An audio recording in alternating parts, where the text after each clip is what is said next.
Hello guys, इस video में हम B pharmacy second semester pathophysiology का चैप्टर अस्थमा पढ़ने वाले हैं, यूनिट 2।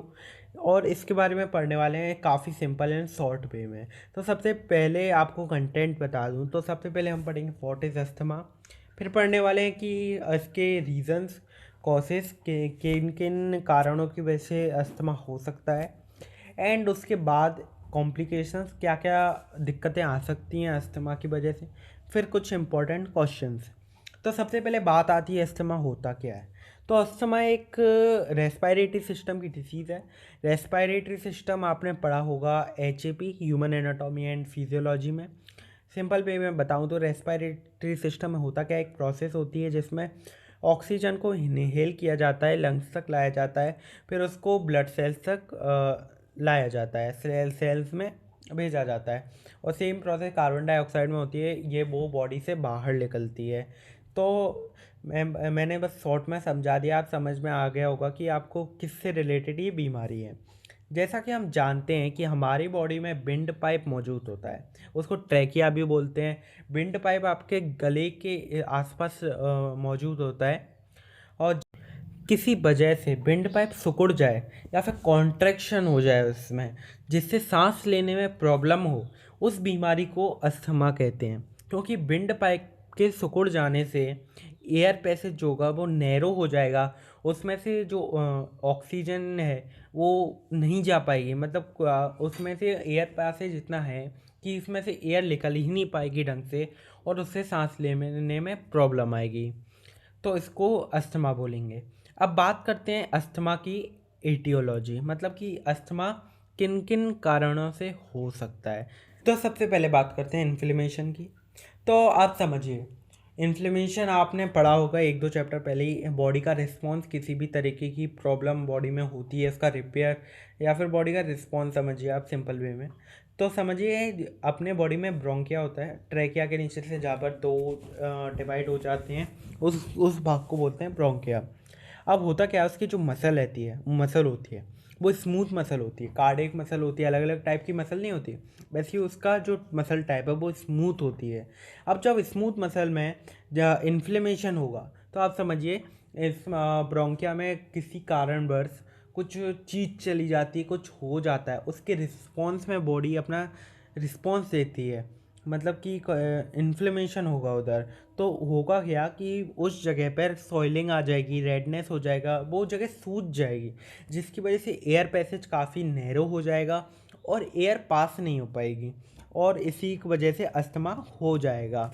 तो पहला कारण तो इन्फ्लेमेशन हो गया। कुछ ही कारण बता रहा हूँ आप, जो कि आप एग्ज़ाम में लिख के आ सको।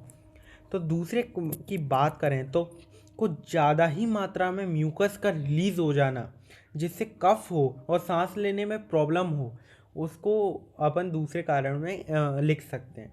मतलब कि म्यूकस, म्यूकस आप जानते ही हैं म्यूकस क्या होता है, बताने की ज़रूरत नहीं है। जो कि अपने पेट में भी अपने एसिड से अपनी प्रोटेक्शन करता है, लेयर रहती है म्यूकस। ऐसी म्यूकस का रिलीज़ कुछ ज़्यादा ही हो जाए, जिसकी वजह से अपन को कफ हो जाए और सांस लेने में भी प्रॉब्लम आने लगे, तो वो अस्थमा का कारण बन सकती है। अब तीसरे कारण की बात करें तो एलर्जी। एलर्जी के कारण, बिकॉज एलर्जी होगी किसी कारण, एलर्जी हुई और उससे क्या होगा, एलर्जी हुई तो इन्फ्लेमेशन हो जाएगा एंड ब्रीथिंग में दिक्कत होगी। और किसी इंसान को एलर्जी हुई किसी चीज़ से, या फिर बहुत सारी धूल चली गई है, उसके रिस्पॉन्स में इन्फ्लेमेशन हुई अपनी उस जगह पे। एंड सेम अपन ने पढ़ा ही अभी फर्स्ट पॉइंट में इन्फ्लेमेशन की, किस इन्फ्लेमेशन से किस तरह से अस्थमा हो सकता है। अब एक और पॉइंट की बात करें तो ANS की वजह से भी जो कॉन्ट्रैक्ट हो सकती है ब्रोंकिया, या फिर सिकुड़ सकती है। ANS ऑटोनोमस नर्वस सिस्टम, उसकी वजह से काफ़ी केमिकल रिलीज़ होते हैं, जिसकी वजह से जो अपनी ब्रोंकिया है वो कॉन्ट्रैक्ट या फिर सिकुड़ सकती है, और उसकी वजह से भी अस्थमा हो सकता है। तो अब बात करते हैं साइन एंड सिम्टम्स की, मतलब कि क्या सिम्टम्स इंसान में हों जिससे कि पता चले कि भाई इंसान को अस्थमा हुआ है, कि मतलब या फिर अस्थमा क्या साइन देगा कि ये चीज़ आपको हुई है।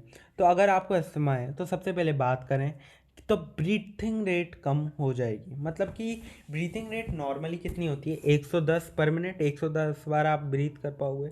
अगर किसी इंसान को अस्थमा है तो सिम्टम्स देगा कि उसके 25 से 35 40 तक उसकी ब्रीथिंग रेट है गिर जाएगी, सांस लेने में प्रॉब्लम होगी, वो जल्दी जल्दी सांस लेगा, आपने देखा होगा। तो पहले जो सिम्टम है इसमें आ जाता है। दूसरे की बात करें तो रात में ज़्यादा प्रॉब्लम होने वाली है, बिकॉज रात में या फिर इवनिंग के टाइम रात को ब्रोंकाइटिस ज़्यादा सिकुड़ता है, जिसकी वजह से जो अस्थमा के पेशेंट है उसको रात में ज़्यादा प्रॉब्लम होने वाली है।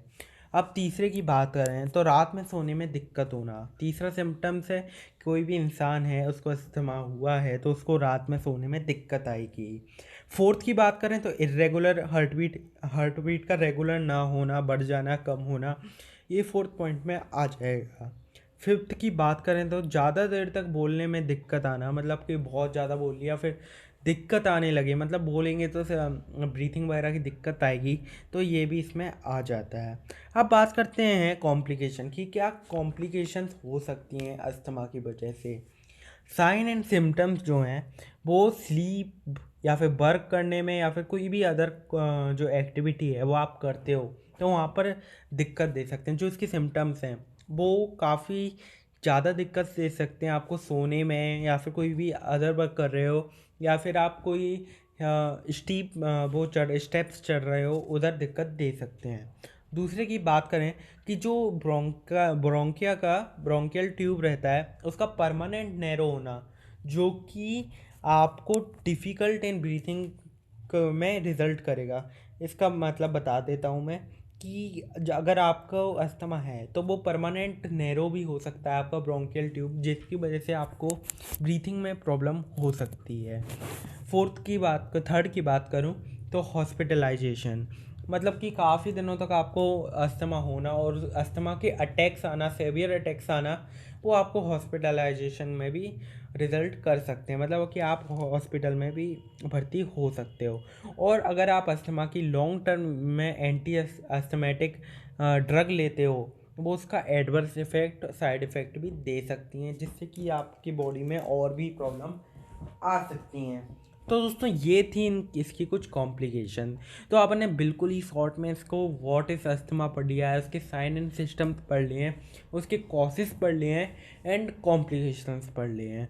तो भाई दोस्तों मैंने इतना शॉर्ट में बताने का कोशिश किया, अगर कोई गलती भी हो गई है तो इसे माफ़ कर देना, बिकॉज एडिटिंग वगैरह में भी मिस्टेक हो जाती है एंड लगातार बोलने में भी थोड़ी बहुत मिस्टेक हो जाती है।